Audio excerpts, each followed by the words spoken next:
there, everyone. First of all, I wanted to start the video by apologizing for not putting up anything last week. I have been very busy with my food blog, which is one of my many other jobs. If you guys are interested, I'll put a link to the blog in the description box.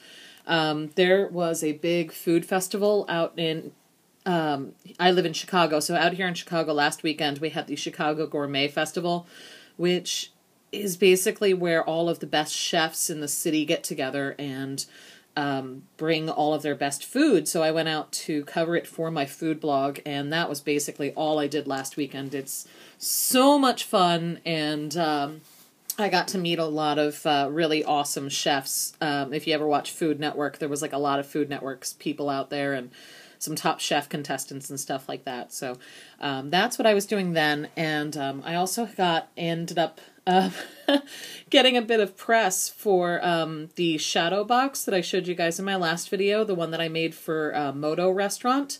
I sent that over to them as a return gift for them treating me for dinner, and the head chef there, whose name is Homaro Cantu and is one of my favorite people in the whole world, he ended up posting the shadow box on his Facebook page and on their Twitter page, and it just blew up and got a huge bunch of press, and it got covered on Grubstreet, which is a big food news site here in Chicago, and I'll put the link if you guys are interested in seeing the article. It's just a really quick little thing, but it was just really, really cool, and to get that kind of attention for a thank you gift, basically, for something nice that they had already done for me.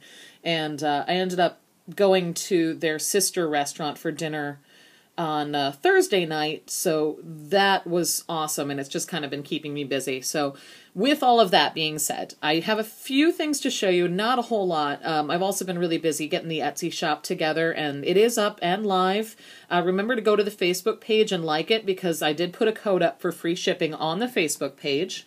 So I just tried a couple of little small things this week. I really don't have too much to show you guys, but so first thing is I have a croissant that I made, and I forgot to put a pin in it, so I guess it's just now a deco piece, but I just wanted to try making a croissant for the first time, and it didn't turn out too bad, actually. I'm kind of okay with that.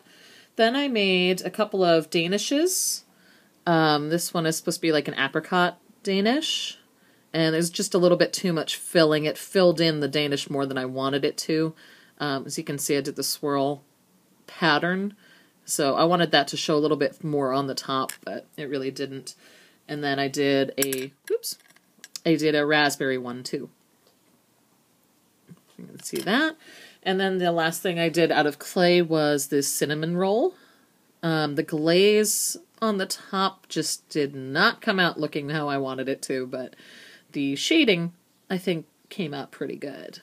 So I'll try making these again. That one just didn't turn out quite right, but like I said, it's the first time I make half these things. I just am doing experiments to see what turns out and what doesn't. And that one did and didn't turn out, but I learned some lessons. Then I tried a new kind of bottle charm. This one I am calling Bottled Luck. As you can see, there's a 4-leaf clover inside, and it's kind of like a snow globe where you can shake it up and the glitter will kind of, after a little while, it'll settle and you can see the clover again. And I did put some crystals on this one just to kind of dress it up a little bit. I really like how this turned out, but I'm going to have to experiment with some stuff because the liquid on the inside, I don't know if you can tell, it's being absorbed by the cork. So I have to find a way to seal the cork so that it won't absorb the liquid on the inside, and then I can make some more stuff like this, because I really like how this turned out. I like the effect of the glitter, and I like the floating charm effect, and so I want to try a couple of these, and if you guys have any ideas, please let me know.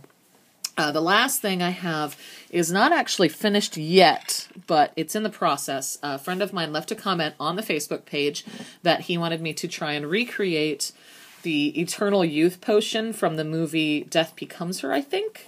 And so this is what I have so far. So it's not a piece of jewelry. It's actually supposed to be like the real prop in the movie. That's what it looks like right now. And when I'm finished with it, that's Nora making a cameo.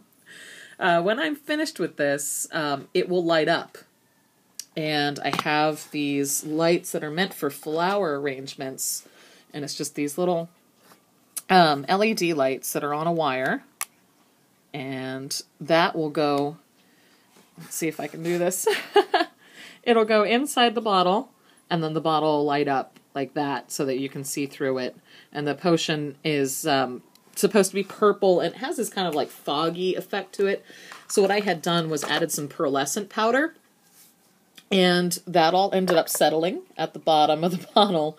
So I put some sealant in the top of the neck, and I'm just waiting for that sealant to dry so that I can shake up the oil in the bottle without getting the oil on the lights, because that would be bad. So as soon as that is finished, I will be able to insert the lights into the neck of the bottle and then seal it up and glaze the clay, and that'll be finished. If you guys have any requests or ideas, please feel free to comment or leave the comments on my Facebook page or send me a message through Etsy, any of the above. I love getting new ideas and trying stuff out, so let me know, and thanks so much for watching.